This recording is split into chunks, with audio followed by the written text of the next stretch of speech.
Boa noite, irmãos. Amigos e visitados também. Você visita hoje, né? Vamos abrir a palavra de Deus no texto de Isaías, capítulo 9. Isaías, capítulo 9. Nós estamos falando às quarta-feiras, no culto de oração, sobre o advento natalino. Então a gente está tomando os dias de quarta-feira até o Natal, para a gente meditar um pouquinho sobre as evidências do Natal, o que o Natal representa para nós cristãos. E obviamente a gente extraindo da Bíblia algumas passagens para a gente rememorar algumas verdades que o Natal comunica para nós. Vamos orar, pedir a Deus iluminação da sua palavra. Vai ser Isaías 9, verso 1.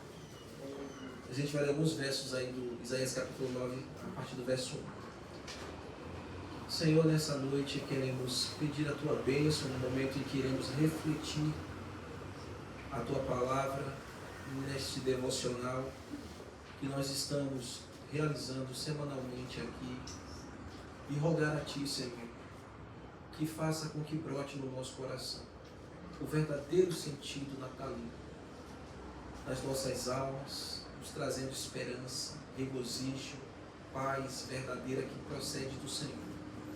Enquanto este mundo, Senhor, apenas tem o Natal como algo comercial, temporal, nós temos, Senhor, o nascimento do Salvador do mundo como o efeito transformador, meu Deus, para a humanidade e para todo aquele que crê. E que haja aqui quem creia, Senhor, fielmente nesta verdade e seja alcançado pela salvação que há em Cristo Jesus. Oramos no nome de Jesus estas palavras, confiando que o Senhor nos atenderá e nos edificará. Amém. Então, abram aí, por favor, irmãos, Isaías capítulo 9. O texto de Isaías, aqui no capítulo 9, a gente observa alguns aspectos da salvação profetizada. E é uma salvação proferida que, dentro desse aspecto do Natal, ela vem sobre essa égide, suspensa sobre essa realidade. É uma realidade gloriosa, porque é a esperança para toda a humanidade. Então eu digo que é o Natal mais glorioso, porque Natal significa nascimento. Então a palavra Natal é nascimento. Todos nós temos o nosso Natal. O meu Natal foi 14 de abril de 83. Foi quando eu nasci. Você tem o seu Natal também. Jesus teve o seu Natal, a gente sabe que não é 25 de dezembro. A Bíblia não se ocupou em deixar claro qual foi o dia. Mas os homens escolheram celebrar esse tempo, o nascimento de Jesus. Então, é o Natal mais glorioso. É o maior Natal do que qualquer um Natal aqui. Porque o Natal significa o novo nascimento para aqueles que têm fé em Jesus Cristo. O Natal, o nascimento de Jesus, também significa o novo nascimento para aqueles que creem em Jesus. Logo, o nascimento mais glorioso da humanidade é para o bem de toda a criação, o Filho de Deus ter vindo a este mundo. Então o texto lá no capítulo 1 diz, no capítulo 9, verso 1 diz assim: mas para a terra que estava aflita, não continuará a obscuridade. Deus, nos primeiros tempos, tornou desprezível a terra de Zebulun e a terra de Naftali, mas nos últimos tornará glorioso o caminho do mar, além do Jordão, Galileia dos gentios. Por causa da apostasia, esse texto é dirigido à nação de Israel. E por causa do afastamento do povo de Israel de Deus, essa apostasia, este povo sofreria a obscuridade. A obscuridade. E a obscuridade, meus irmãos, se revela aqui no texto e mais à frente através da forma do exílio e da escravidão. Então, essa obscuridade recaiu sobre o povo de Israel através da escravidão e do exílio. Zebulun e Naftali foram as duas primeiras cidades que foram logo ocupadas na invasão dos inimigos, quando eles foram entregues, quando todo Israel foi entregue na mão dos seus adversários. E quando isso aconteceu, quando essas cidades foram tomadas, elas foram algumas das primeiras porque elas eram ali na parte mais litorânea. Quando isso aconteceu, foram realmente dias de muita amargura, dias de muito pranto. Deus havia tornado realmente essas duas cidades, como as demais, como insignificante e desprezível nas mãos dos seus inimigos.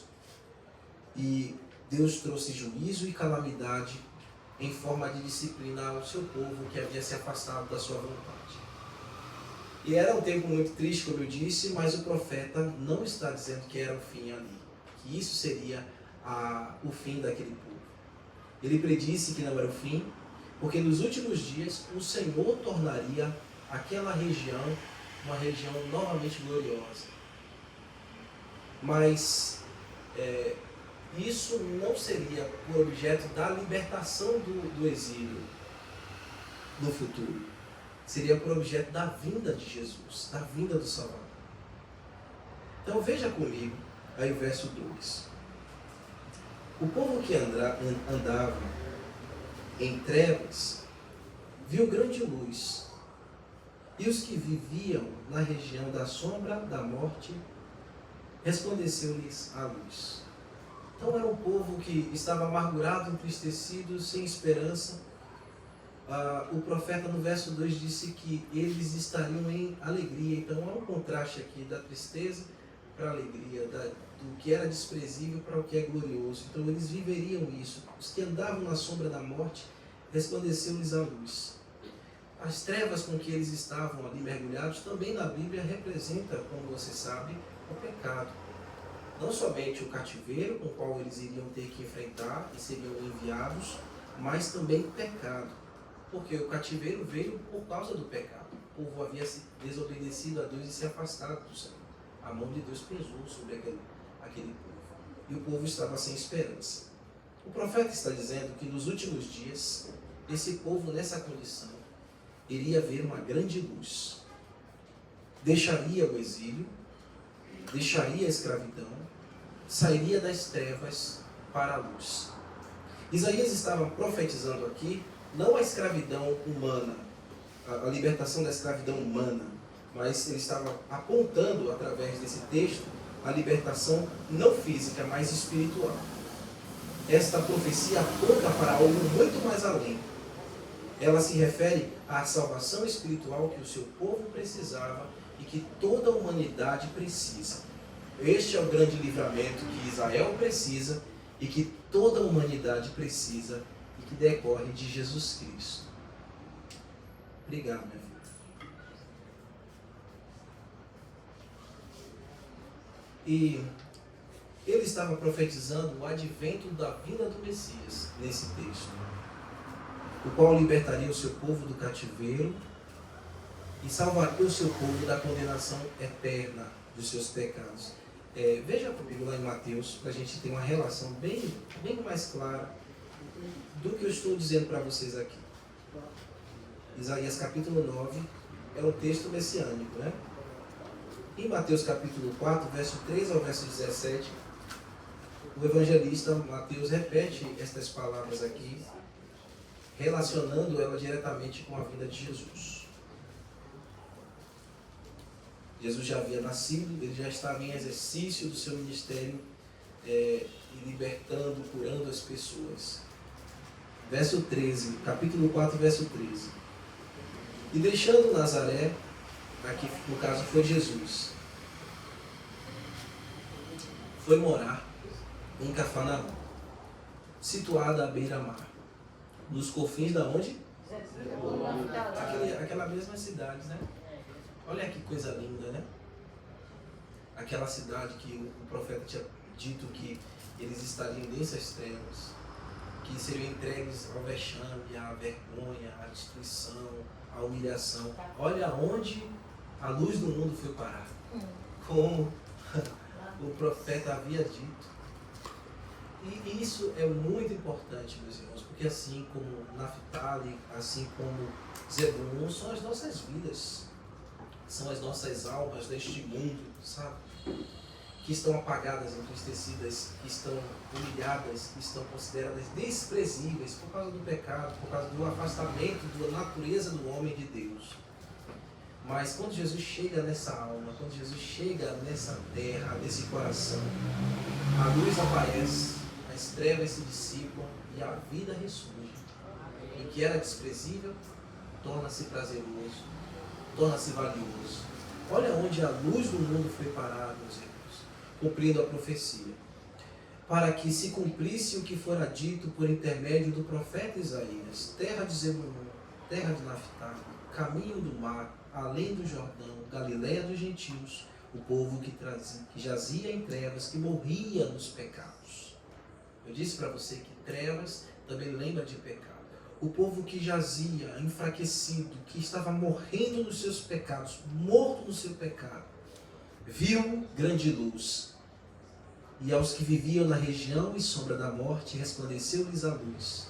Daí por diante passou Jesus a pregar e a dizer: arrependei-vos, porque é chegado o reino dos céus. O Natal tem essa mensagem. O Filho de Deus veio a este mundo para pregar o arrependimento aos corações em trevas. O Filho do Homem veio a este mundo para encontrar aqueles que estavam no vale da sombra e da morte.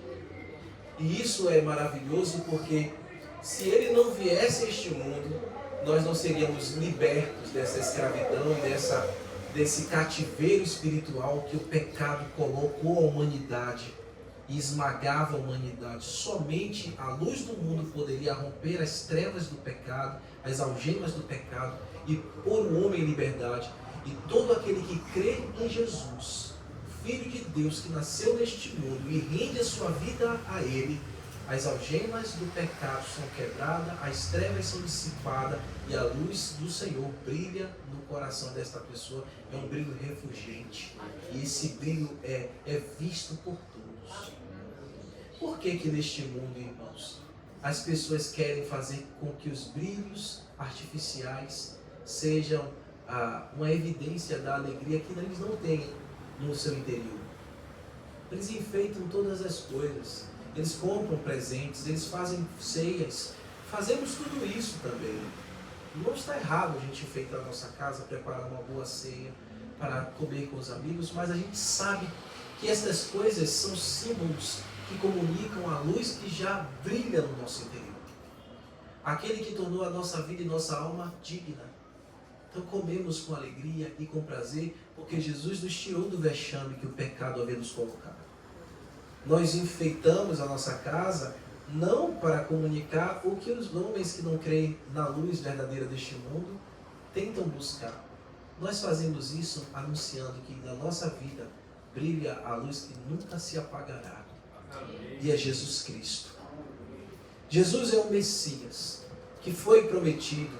É a luz, meus irmãos, profetizada por Isaías. A salvação que o homem precisa, muito mais além do que uma salvação física, orgânica, é a salvação espiritual. Jesus nasceu neste mundo para quebrar as algemas do pecado, anular a condenação da morte, que era o salário do pecado.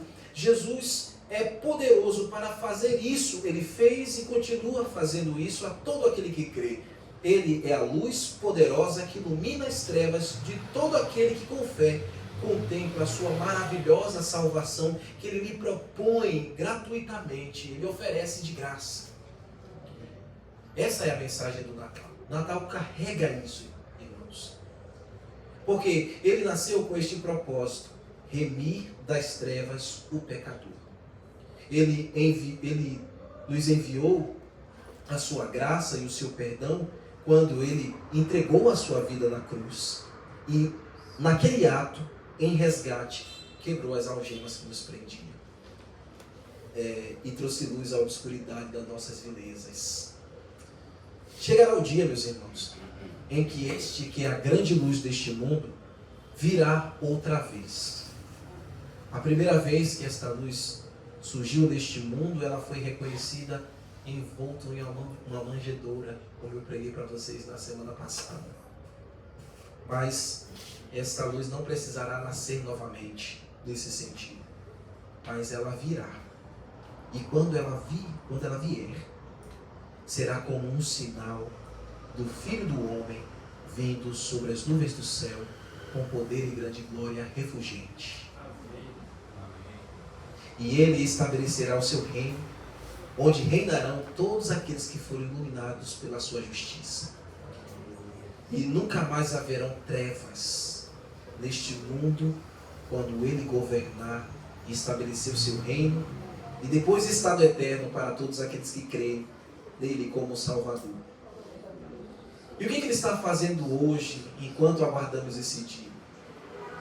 Ele não está reinando neste mundo ainda. A gente até pode dizer que ele, no nosso coração ele já está reinando, mas ainda o seu reino literal não está vigente neste mundo ainda. Porque se houvesse, a gente não via tanta calamidade, tanta trevas, tanta tristeza, tanto pecado, tanta malignidade, tanta hipocrisia, irmãos, tanta falta de amor, tantas coisas travestidas nesta época, apenas com a roupagem do engano, com a roupagem da hipocrisia. Isso, irmãos, não é de nos estranharmos e nem nos decepcionarmos. Por quê? Porque aqueles que foram iluminados sabem muito bem que só viveremos verdadeira justiça quando Jesus estabeleceu o seu reino aqui. Por isso, não se desanimem. Nós ainda entraremos no reino da justiça e de paz. Mas nós esperamos. E o que ele está fazendo, irmãos, hoje? Quando nós lembramos do seu nascimento, ele continua perdoando pecadores e reunindo súditos neste reino que ele vai implantar. Ele continua iluminando pecadores que em arrependimento e fé abandonam suas densas trevas e resplandecem para a luz de Cristo. Aqueles que ouvem o Evangelho e creem no seu nome e são retirados da região da sombra e da morte pelo amor de Jesus. Por isso celebramos o advento do nascimento, porque o seu Natal fez iluminar os nossos corações, que outrora estavam envoltos nas trevas do pecado, e assim ele nos libertou e nós nos encontramos hoje livres, completamente libertos.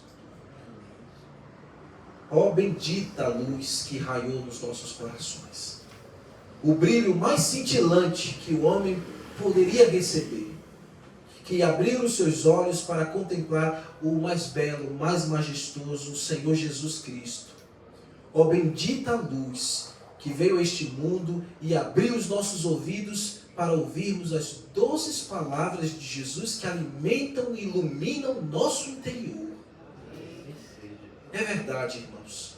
Palavras de vida eterna só há em Jesus. Veja o verso 3 e o verso 5. É o relato que este povo, o profeta dizendo que ele vai exultar, o povo vai exultar com tamanha libertação. Olha, tens multiplicado este povo e a alegria lhes aumentaste. Alegrem-se eles diante de ti. Alegram-se eles diante de ti, como se alegram na ceifa e como exultam quando repartem os despojos. A imagem aqui da colheita, quando o povo colhe muita coisa e fica feliz, porque a plantação que foi penosa teve o seu efeito assim, super admirável, surpreendente, super abundante. Obrigado. Ou quando alguém vence uma batalha e conquista despojos, né? Ali adquire os prêmios da guerra. Sobre eles, né? Porque tu quebrastes o jugo que pesava sobre eles, e a vara que lhes feria os ombros, e o cetro do seu opressor. Aqui é aquela imagem de jugo e de escravidão, e de opressão, como nos dias dos medianitas, porque toda a bota do soldado, né? Com que andava o guerreiro, o tumulto da batalha, e toda a veste revolvida de sangue serão queimadas. O que é isso? Não vai ter mais esse desespero. essa morte causada por guerra, por opressão, por peste, porque a guerra traz pestes, traz calamidades, traz fome. Nada disso. No reino de Jesus não vai ter nada disso. Servirão de passos ao fogo essas coisas, né? Então Isaías está dizendo ao seu povo que uma vez remidos, eles se alegrariam no seu libertador. O profeta está descrevendo literalmente aqui, em forma poética, que assim como o lavrador se alegra com a colheita e como o guerreiro se alegra na conquista da batalha, assim também se faz a vida do remido. Então nós nos alegramos, irmãos, porque Jesus, ao nascer neste mundo, ele nos ter dado a sua vida eterna, nós entramos nessa consequência aqui, desta alegria indizível. Nós já desfrutamos isso aqui. E ele ainda compara esse efeito da vitória como dos medianitas. Isso aqui é aquela vitória quando Gideão lutou com 300 homens, né? E venceu milhares dos exércitos de Midian. Então aquilo ali foi uma vitória humanamente inexplicável.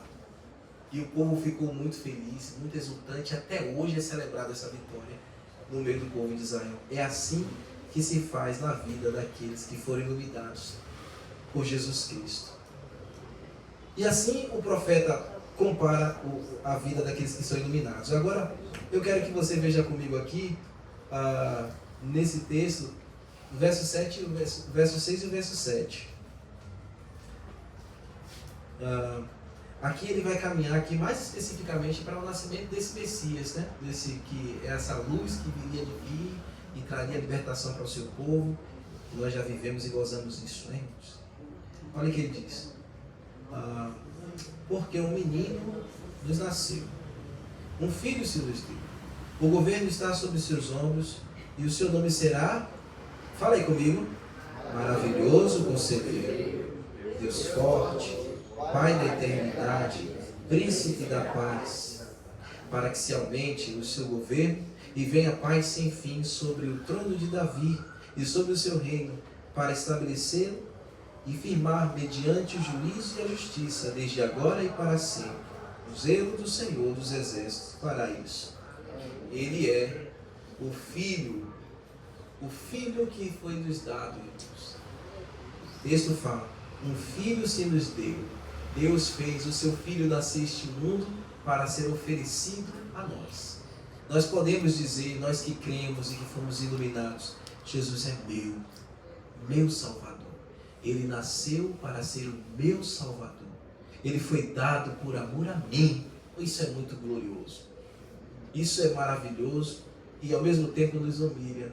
Porque quando estávamos indignos, Deus resolveu nos amar, enviando o seu Filho amado para que ele fosse o nosso libertador, o nosso Salvador. Então ele nasceu para isso e nós celebramos o seu nascimento porque ele é nosso bendito Salvador. E lembra do que ele disse? Que aquele que o Pai me der, de maneira alguma eu o lançarei fora.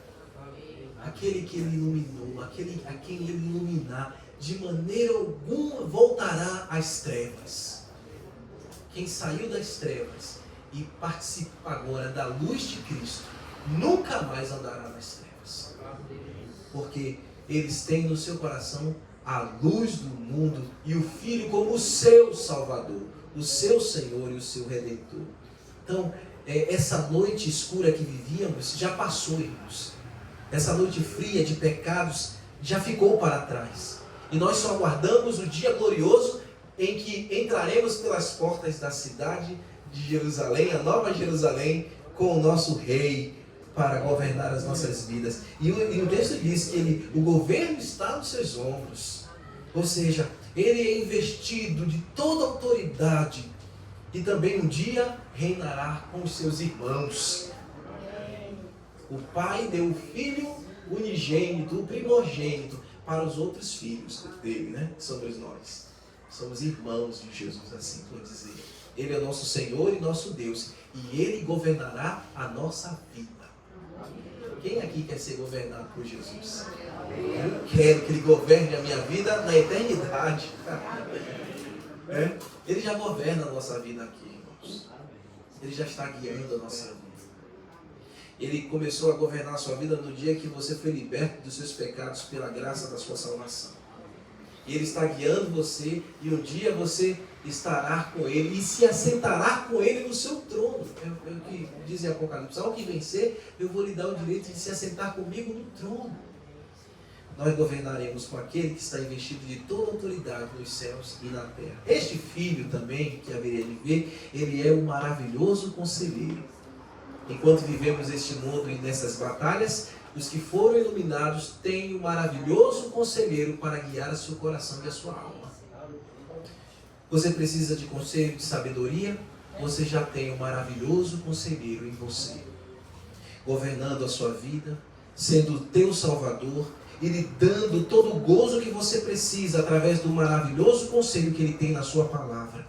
Quando você ora, e Ele fala contigo através da leitura das Sagradas Escrituras. Então, os que forem iluminados, o Natal comunica isso, os que forem iluminados por essa luz que veio ao mundo, que é Jesus, já participa deste maravilhoso conselho que o Senhor Jesus Cristo tem em sua palavra. O mundo, meus irmãos, se desespera porque eles não têm esse maravilhoso conselheiro. E por que quando a gente está em aflição e buscamos a Jesus com todo o nosso coração, saímos da sua presença, por assim dizer, né? Porque a gente nunca sai da presença dele, mas eu digo, saímos da sua presença quando a gente termina um momento de oração. E quando a gente termina um momento de oração, a gente sai mais aliviado, a gente não está mais tenso, a gente está mais confiante, a gente até chora, a gente até se derrama na presença dele, mas o nosso coração sai mais alegre, mais pulsante, mais feliz, mais encorajado para a batalha, porque a gente recebeu o conselho do maravilhoso conselheiro que um dia nasceu para ser o nosso orientador. Somente dele vêm as palavras de vida eterna e as palavras de sabedoria. Ele é o príncipe da paz. Então, o reino eterno do Messias, como eu disse para vocês, não haverão mais guerras. Haverá só paz e justiça para sempre. Mas Jesus está já promovendo isso no nosso interior. Ele removeu a maior guerra que nós tínhamos com Deus, perdoando os nossos pecados. E hoje nós não somos mais inimigos de Deus. Somos filhos de Deus, pelo ato do Filho bendito que veio e fez a paz. Ele é o príncipe da paz, que fez a nossa paz com Deus. E Ele governa nossos corações em sua paz. E um dia viveremos esta paz para a eternidade. Para a eternidade. Meus irmãos, mais um dezembro chegou. Eu encerro aqui. Chegou mais um Natal. Chegou mais um tempo para recordarmos estas maravilhosas promessas. Chegou mais um tempo para a gente relembrar e ser consolado do dia tão maravilhoso que aguardamos. Bendito o dia em que o nosso Salvador estará conosco nas mansões celestiais e onde Ele reinará com sua luz para sempre. Amém? Amém. Então, o brilho e a luz das nossas vidas é Jesus Cristo, que dominou os nossos caminhos. E quem está aqui, quem esteja aqui talvez que precise dessa luz, que é Jesus Cristo, renda-se a Ele, como eu disse. Ele ainda está iluminando corações que se rendem a Ele. Vamos orar. Senhor bendito, Pai da eternidade, Príncipe da paz, maravilhoso conselho, Deus forte, são, Senhor, as tuas credenciais. E nós cremos que o Senhor foi enviado a este mundo para iluminar os nossos corações. Cremos, Senhor Jesus, que vieste em carne e sangue para salvar homens pecadores. Que o Senhor, pelo teu sacrifício, nos redimiu, pagou o preço dos nossos pecados e nos pôs em liberdade. E cremos, Senhor, que fomos transportados das trevas para o reino da sua luz, de onde nunca mais sairemos. E cremos, meu Deus, que um dia o Senhor voltará a este mundo mais uma vez. E todo olho verá a tua refulgente glória. e toda língua confessará que o Senhor Jesus Cristo é o Senhor e Salvador. Te louvamos, Deus Pai, por enviar o Teu Filho a este mundo. Louvamos a Ti, ó Senhor Jesus, por enviar o Teu Santo Espírito para nos consolar e confirmar estas palavras no nosso coração. Que o verdadeiro sentido do Natal seja vivo e real no nosso interior, para nós te bendizermos todas as vezes e todas as épocas que houverem tempos para serem lembrados que nasceu um Redentor neste mundo para dar vida a todo aquele que crê. Oramos agradecidos em Teu nome, Jesus. Amém. Amém. Amém.